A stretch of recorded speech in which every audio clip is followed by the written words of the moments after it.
नमस्कार दोस्तों, सभी को नमस्कार, सभी को गुड आफ्टरनून।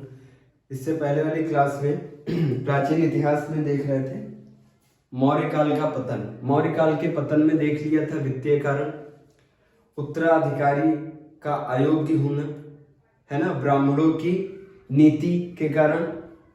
ये सब कारण बने किसके? मौर्य काल के पतन के। आज मौर्य काल का पतन तो उस दिन हो गया। आज के लेक्चर में मौर्य उत्तर काल देखेंगे। मौर्य के बाद का काल, मौर्य काल के बाद के काल को क्या कहते हैं? मौर्य उत्तर काल, इंग्लिश में पोस्ट मौर्यन एज। इसके बाद के काल को, मौर्यों के बाद के काल को, बहुत इंपॉर्टेंट है, मौर्य उत्तर काल कहते हैं हिंदी में पोस्ट मौर्यन एज, इंग्लिश में कहते हैं, ठीक है, पोस्ट मौर्यन एज कहते हैं इंग्लिश में। देखना, हमने बताया कि ध्यान से समझना, यहां से स्किप हो जाएगा।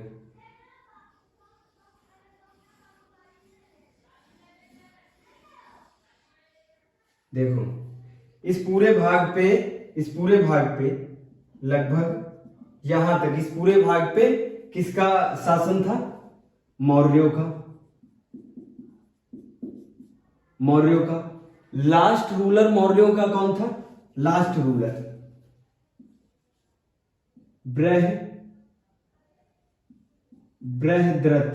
बृहद्रथ लास्ट रूलर था। इसको भरी सभा में किसने मारा? पुष्यमित्र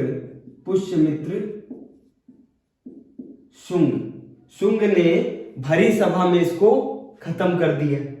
जब खत्म कर दिया तो मौर्य काल भी क्या हो गया? खत्म। तब कौन सा काल स्टार्ट होगा भाई? तब कौन सा काल स्टार्ट होगा? शुंग काल नहीं स्टार्ट होगा, तब शुंग वंश स्टार्ट होगा। जैसे ही ये पता चला कि बृहद्रथ मारा गया, वैसे ही विदेश वाले भी तो, विदेशी जिनको कहते हैं, इधर कहीं पे इधर मंगोलिया साइड, इस साइड, चारों तरफ से क्या कर देंगे? अटैक।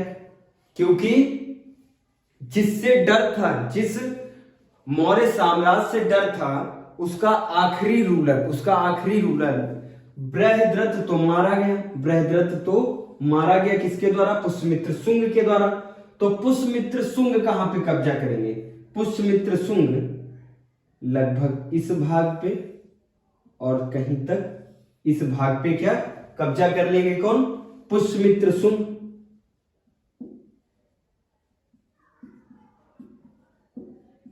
ये तो हो गया पुष्यमित्र शुंग का ये वाला पूरा भाग। अभी ये वाले तो बच गए, इस वाले भाग को क्या कहेंगे? उत्तर पश्चिमी भाग, उत्तर पश्चिमी भाग, ये वाले भाग। इस भाग पे विदेशी लोग आक्रमण करेंगे, इस भाग पे विदेशी आक्रमण करेंगे।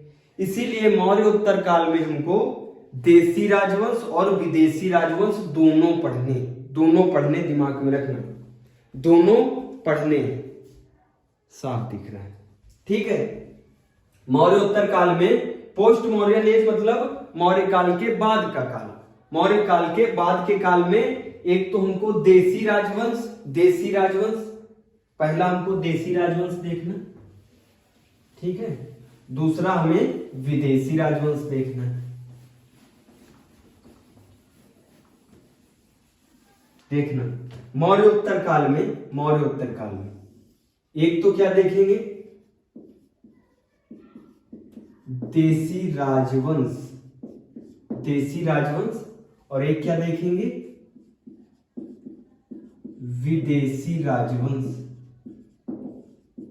जो विदेश से आके आक्रमण करेंगे उनको भी देखेंगे, और जो अपने ही देश के होंगे, जो आक्रमण करके मौर्य साम्राज्य को मौर्य साम्राज्य का पतन कर रहे हैं वो कौन है? सबसे पहले वो कौन है? पहले है शुंग। पहले किसको देखना है? शुंग वंश। दूसरे में कर्ण वंश, ये देसी राजवंश है, कर्ण वंश। तीसरा सातवाहन,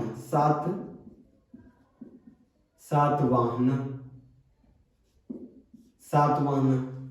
ये तीनों देखने हैं देसी राजवंश में। ये कौन है? अपने आप को ब्राह्मण कहते हैं, ठीक है। और इसमें किसको देखना है? इसमें ज्यादा नहीं है, ये छोटा छोटा है, ये छोटा ही है। इसमें सिर्फ हम जब कुषाण देखेंगे, कुषाण को डिटेल से देखेंगे, बाकी सब छोटे हैं। पहला इंडो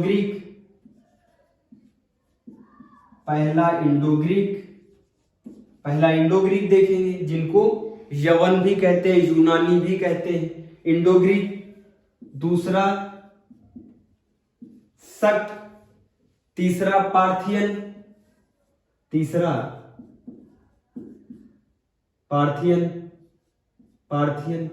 चौथा कुषाण। इतने देखने राजवंश, इतने राजवंश देखने। लेकिन हमें ये कैसे पता चले, हमें ये कैसे पता चला या फिर पता चले? आपने पूछा सर, हमने कहा कि भाई मौर्यों को मारकर शुंग वंश सबसे पहले बैठा देसी राजवंश में। आपने कहा आपको कैसे पता?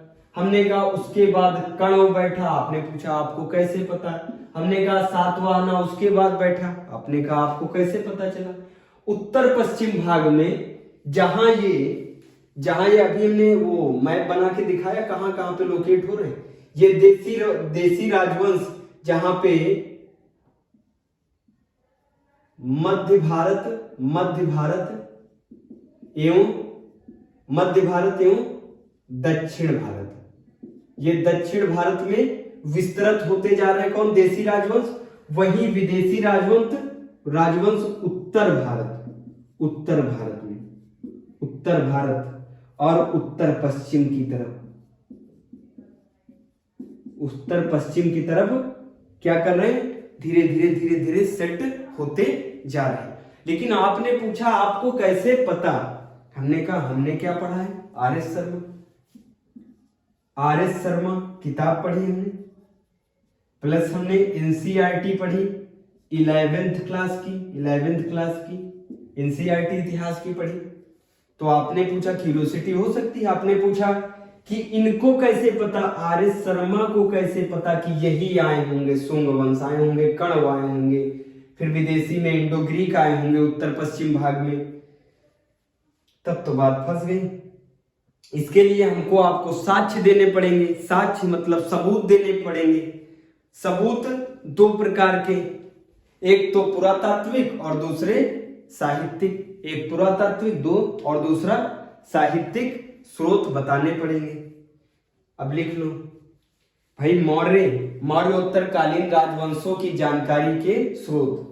मौर्योत्तरकालीन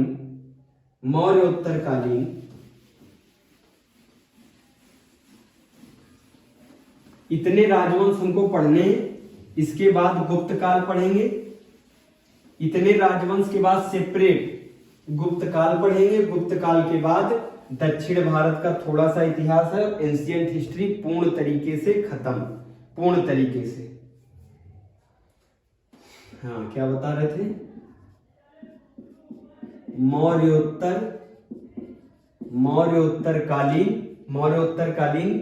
मौर्योत्तरकालीन राजवंशों की जानकारी के स्रोत।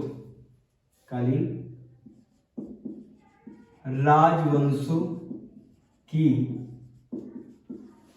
जानकारी के स्रोत। कैसे? मौर्योत्तरकालीन में हमने कह दिया आपसे भाई, शुंग वंश आए थे, कण्व वंश आए थे, सातवाहन। आपने कहा हम कैसे माने, क्या सबूत है आपके पास? हमने कहा मेरे पास भाई दो सबूत हैं। एक तो हमारे पास पुरातात्विक,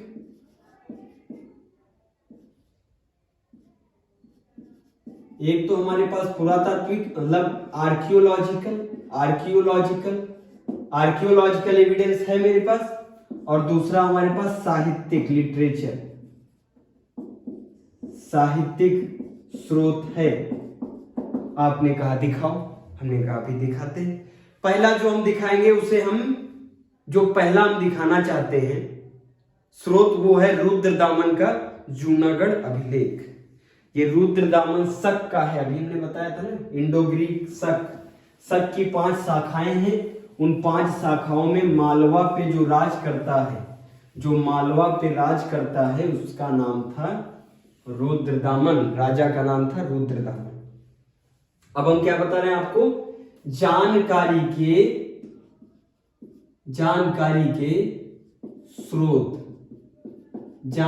के स्रोत देखना। पहला क्या बताया स्रोत,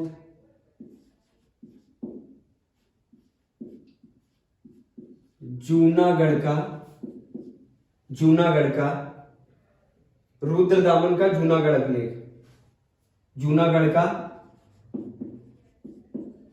अभिलेख, किसने लिखवाया है, रुद्रदामन का जूनागढ़ अभिलेख। शक शासक रुद्रदामन के द्वारा उत्कीर्ण मतलब छेनी हथौड़ी से काट पीट के एक पत्थर पे कुछ लिखवाना, उसको उत्कीर्ण करवाना कहते हैं। खुरुच के कुछ लिखवाना, बड़े पत्थर पे छेनी हथौड़ी से कुछ लिखवाना, उसे क्या कहते हैं, उत्कीर्ण करवाना। शक शासक रुद्रदामन के द्वारा उत्कीर्ण करवाया गया। देखना, शक शासक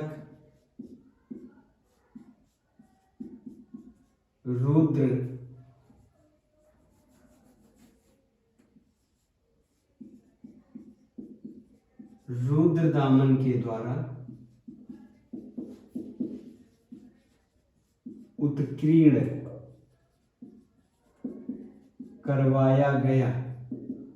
करवाया गया।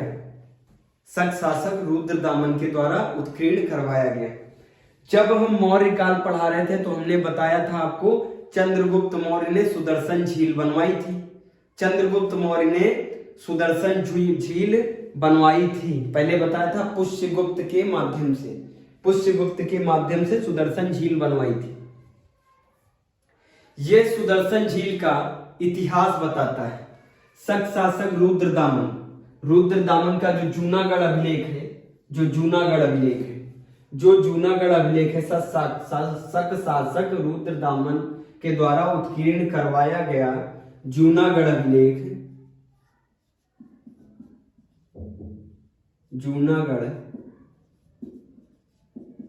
अभिलेख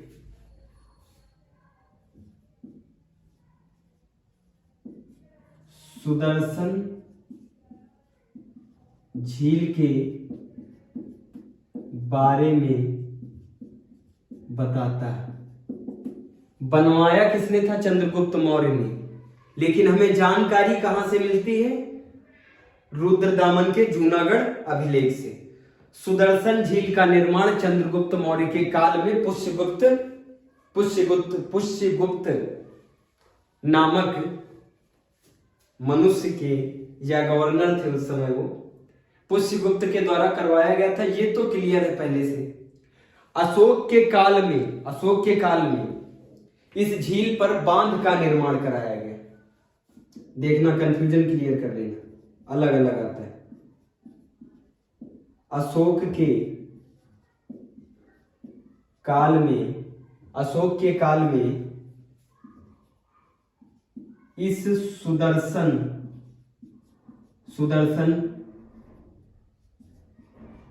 झील पे बांध का निर्माण करवाया गया। बांध का निर्माण किसने करवाया था, अशोक ने सुदर्शन झील पर बांध का निर्माण करवाया। बनवाया किसने था, चंद्रगुप्त मौर्य ने। क्लियर रखना, बांध का निर्माण कराया गया।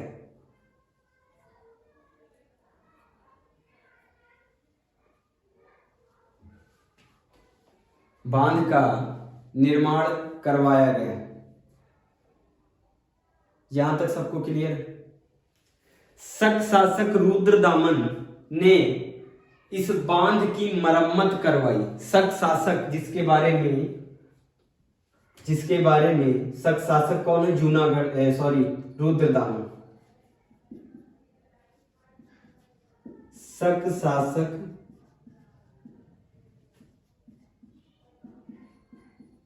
रुद्रदामन ने इस बांध की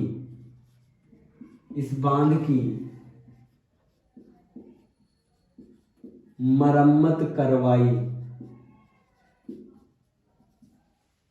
मरम्मत किसने करवाई है? शक शासक रुद्रदामन ने।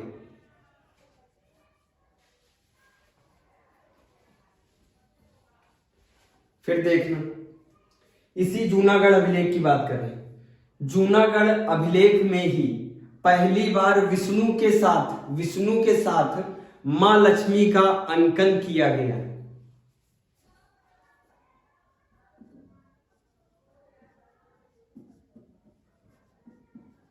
इसी अभिलेख में पहली बार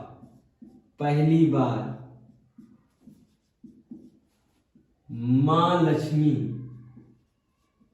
लक्ष्मी के साथ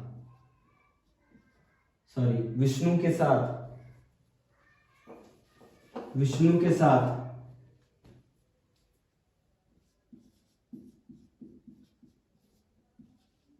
के साथ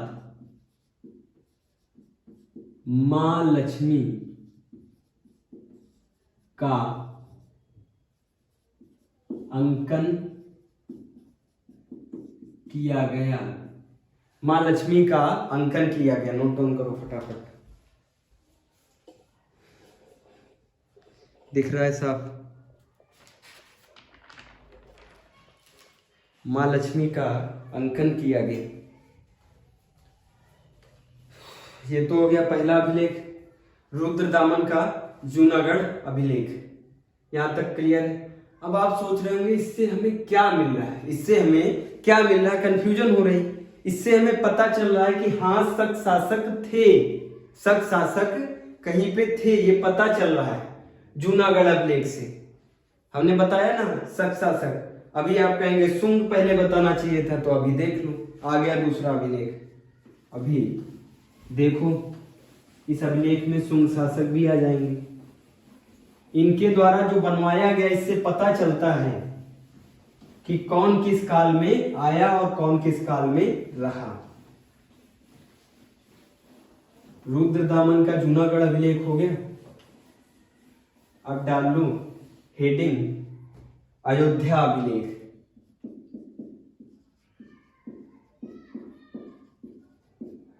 अयोध्या अभिलेख। अयोध्या अभिलेख, ये अभिलेख शुंग वंश की जानकारी, शुंगों की राजधानी, ये अभिलेख शुंगों की जानकारी देता है। दूसरी बात, ये अभिलेख शुंग वंश की राजधानी अयोध्या होने की पुष्टि करता है। अयोध्या तो आप सब जानते हैं कहां पे।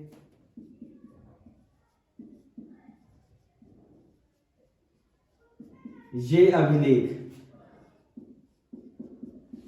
शुंगों की जानकारी देता है अथवा बताता है। यही अभिलेख क्या बताता है कि शुंगों की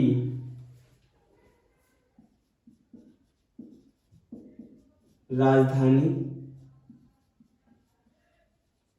अयोध्या थी। शुंगों की राजधानी अयोध्या थी होने की पुष्टि करता है। अयोध्या होने की पुष्टि करता है। पुष्यमित्र शुंग के द्वारा 2 अश्वमेध यज्ञ करवाए, जिसकी जानकारी इसी अभिलेख से मिलती है।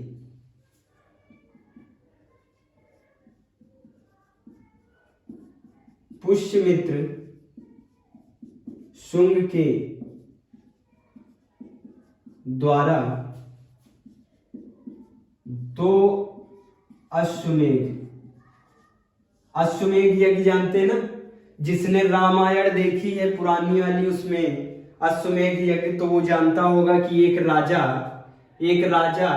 अपने क्षेत्र से एक क्या छोड़ता है, घोड़ा छोड़ता है।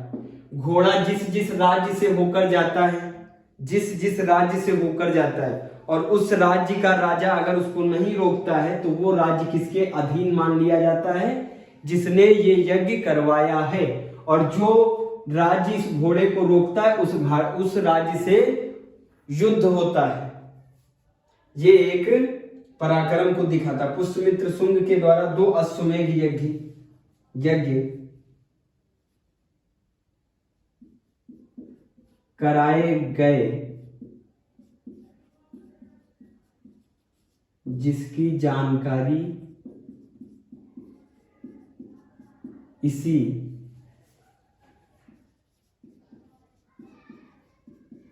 अभिलेख से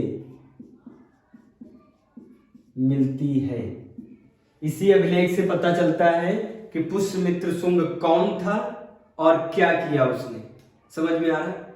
फिर खारवेल का हाथी गुंफा अभिलेख, उड़ीसा का राजा, आज का उड़ीसा उस समय का कलिंग।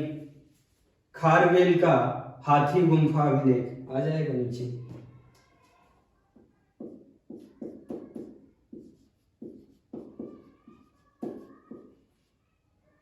खारवेल का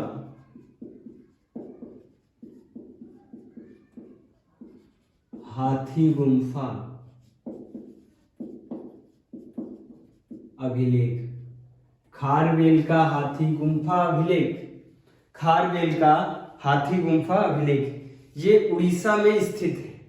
ये अभिलेख उड़ीसा में स्थित है। ये भारत का पहला प्रशंसा में लिखवाया गया अभिलेख है।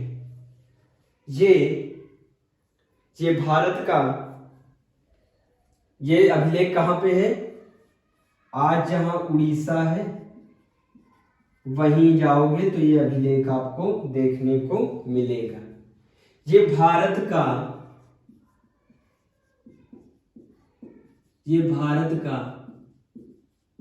पहला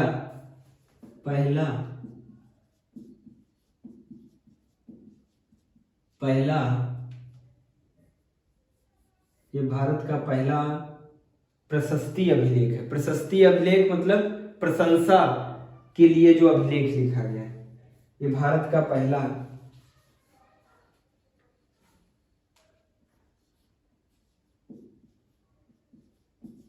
प्रशस्ति अभिलेख है। प्रशस्ति अभिलेख का मतलब किसी की प्रशंसा में लिखा गया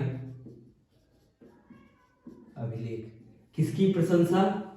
खारवेल की प्रशंसा। खारवेल की प्रशंसा है इसमें। जो राजा खारवेल है उसकी प्रशंसा किसमें है? इसी हाथी गुंफा अभिलेख में। और ये पहला अभिलेख है जिसे प्रशस्ति अभिलेख कहते हैं। किसी की प्रशंसा में लिखा गया अभिलेख, खारवेल का अभिलेख। फिर डालिएगा नासिक अभिलेख, नासिक अभिलेख। थोड़ा पार्ट बोरिंग है, समझते? मन तो बड़ा था कि हिस्ट्री उड़ा के रख देंगे, लेकिन धीरे धीरे सब्जी कहाँ लेके जा रहे हैं। इतना आसान कहाँ है मेरे भाई। जिंदगी में हर जगह तो परिश्रम है, उठने में, चलने में, खाने में, पीने में, तो पढ़ने में नहीं होगा। अयोध्या अभिलेख हो गया, खारवेल अभिलेख हो गया, नासिक अभिलेख। नासिक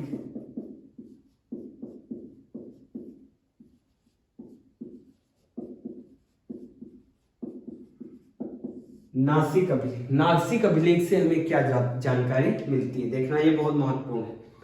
नासिक अभिलेख ये गौतमी पुत्र सातकर्णी की मां के द्वारा उत्कीर्ण करवाया गया। ये गौतमी पुत्र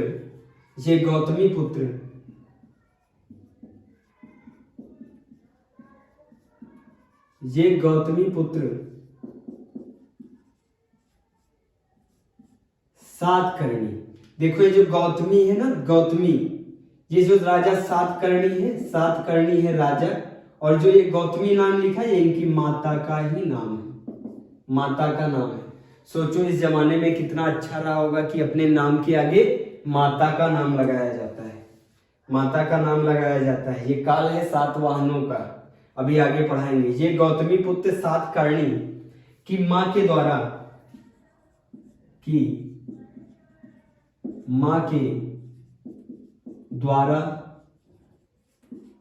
उत्कीर्ण करवाया गया। ये गौतमी पुत्र सातकर्णी की मां के द्वारा उत्कीर्ण करवाया गया। इसमें गौतमी पुत्र सातकर्णी के बारे में बताया गया है। इसमें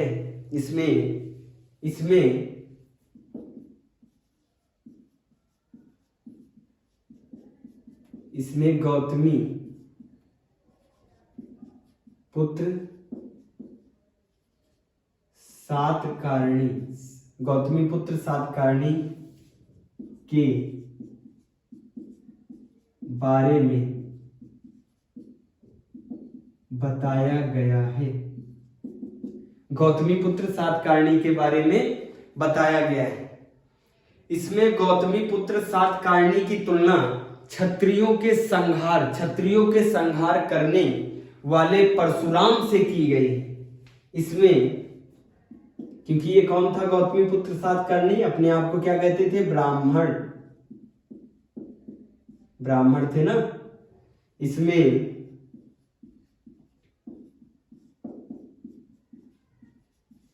गौतमी पुत्र सातकर्णी को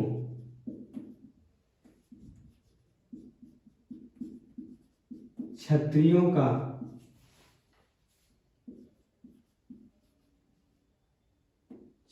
का संहार करते हुए दिखाया, मतलब क्षत्रियों का संहार करने वाला बताया गया। क्षत्रियों का संहार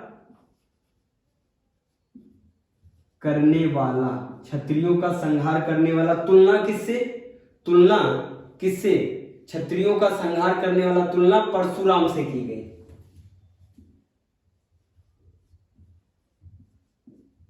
तुलना परशुराम से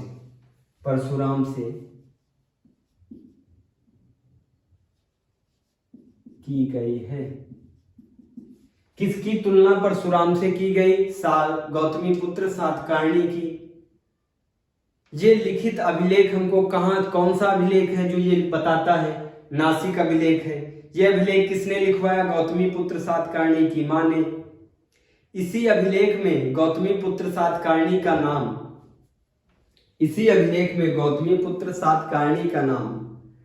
त्रिसमुद्र तोय पिए वाहन, इसी अभिलेख में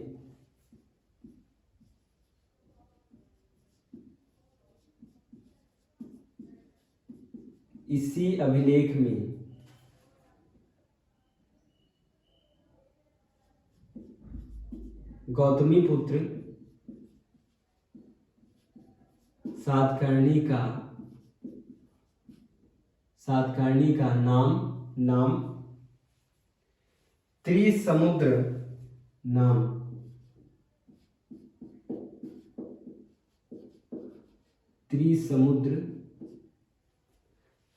कहते हैं इसको, त्रिसमुद्र तोय पिए वाहन। त्रिसमुद्र शायद, त्रिसमुद्र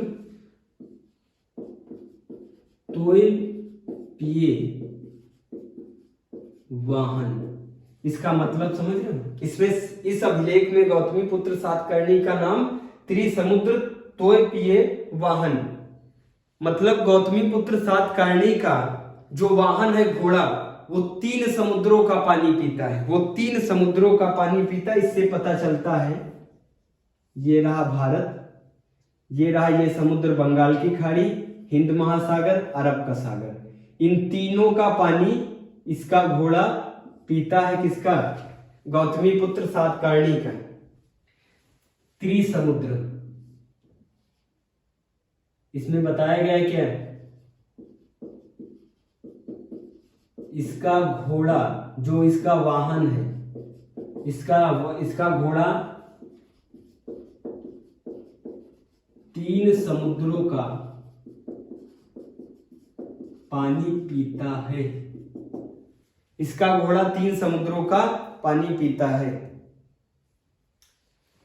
यहां तक नोट डाउन करो, बहुत इंपॉर्टेंट है नासिक अभिलेख। फिर एक बार रिवीजन करा दे रहे हैं, देखो क्या है। नासिक अभिलेख किसने लिखवाया? गौतमी पुत्र सातकर्णी की मां ने। ठीक, स्टेटमेंट में आ जाएगा इनमें से कौन सा कथन सही है, इनमें से कौन सा कथन सॉरी गलत है, आ जाएगा। इनमें से सीधे लिखा होगा, इनमें से कौन सा कथन सही है। पहला ये दे दिया तुमको, गौतमी पुत्र सातकर्णी की मां के द्वारा ये नासिक अभिलेख उत्कीर्ण कराया गया, ठीक है, सही है। दूसरा, इसमें गौतमी पुत्र सातकर्णी के बारे में बताया गया, ठीक है। इसमें गौतमी पुत्र सातकर्णी को क्षत्रियों का संहार करने वाला तुलना परशुराम से की गई है। यहीं पे थोड़ा इन्वर्स कर सकते हैं, यहीं पे थोड़ा घुमा सकते हैं। जैसे इसमें गौतमी पुत्र सातकर्णी को क्षत्रियों का रक्षक बताया गया है। क्षत्रियों का रक्षक एग्जाम का बता रहे, इसमें नहीं बता रहे। एग्जाम में ऐसे कर देंगे, इसमें गौतमी पुत्र सातकर्णी को क्षत्रियों का रक्षक बताया गया है, ये तो गलत है ना। इसमें क्या बताया गया? क्षत्रियों का संहार करने वाला, ठीक है, ये क्या हो जाएगा? गलत। इनमें से कौन सा कथन गलत है ये चुनना है, तो कौन सा हो जाएगा? तीसरा। इसी अभिलेख में गौतमी पुत्र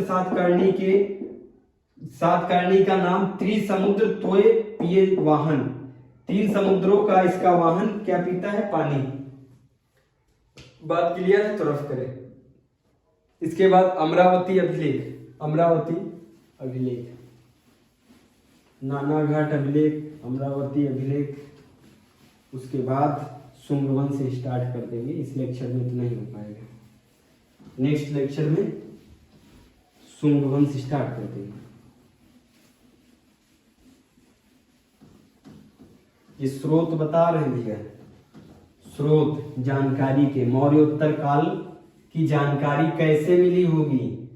इन स्रोतों से मिली है, इन स्रोतों से मिली है। अमरावती अभिलेख,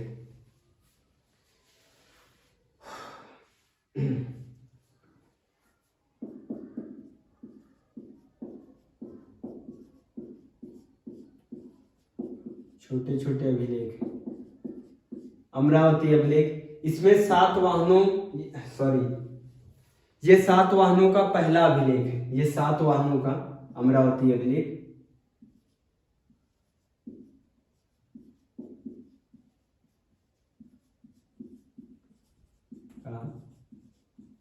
पहला अभिलेख है। जो गौतमी पुत्र सातकर्णी की बड़ी बड़ी बातें कर रहे थे अभी, वो भी सातवाहन वंश का है। वो भी किस वंश का है? वो भी सातवाहन वंश का है।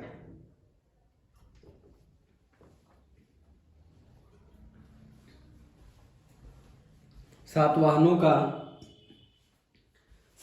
का पहला अभिलेख, 7 वाहनों का पहला अभिलेख कौन सा है? अमरावती।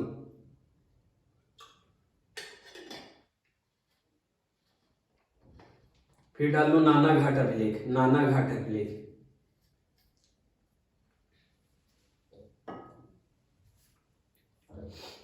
नानाघाट अभिलेख, नानाघाट अभिलेख।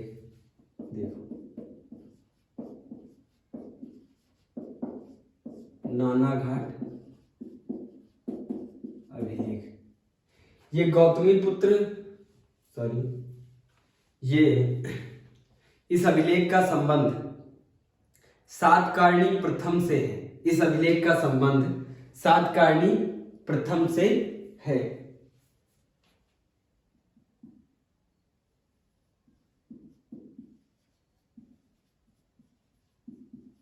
इस अभिलेख का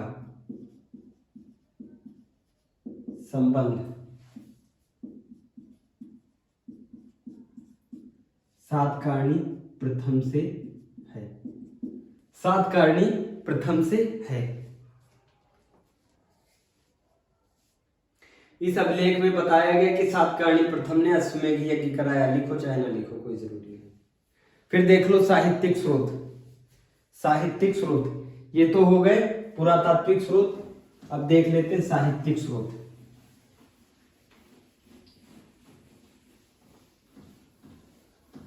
साहित्यिक स्रोत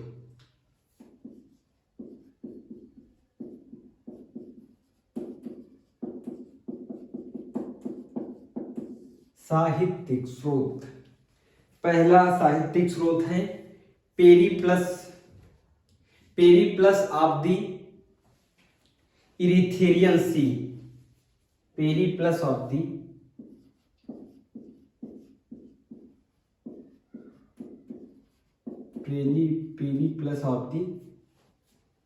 पेरिप्लस ऑफ द बुक का नाम है Periplus of the Erythraean. Periplus of the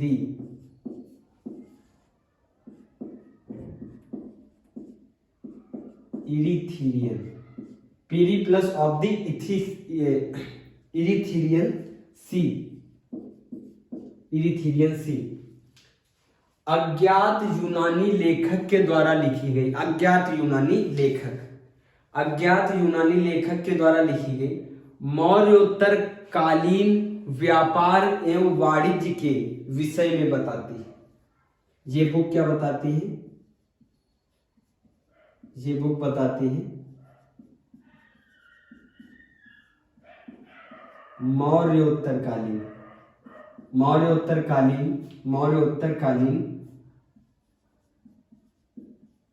व्यापार एवं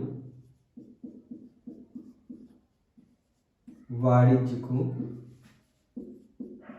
बताती है। मौर्योत्तरकालीन व्यापार एवं वाणिज्य को बताती है। फिर लिखो दूसरा साहित्यिक स्रोत है महाभाष्य।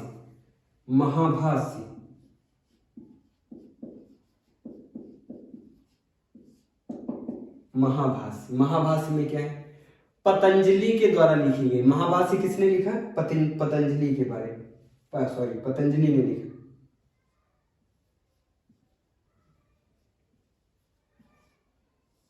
पतंजलि के द्वारा लिखी गई कौन सी बुक? महाभाष्य। पहला तो यही एग्जाम का क्वेश्चन हो गया, कई बार पूछ लेते हैं, कई बार फैक्ट में पूछ सकते हैं ना। महाभाष्य किसने लिखी? पतंजलि ने लिखी। इसमें किसके बारे में लिखा हुआ है? शुंग के विषय में बताती है। शुंगों के विषय में, ये किसके विषय में बताती है? शुंग वंश के विषय में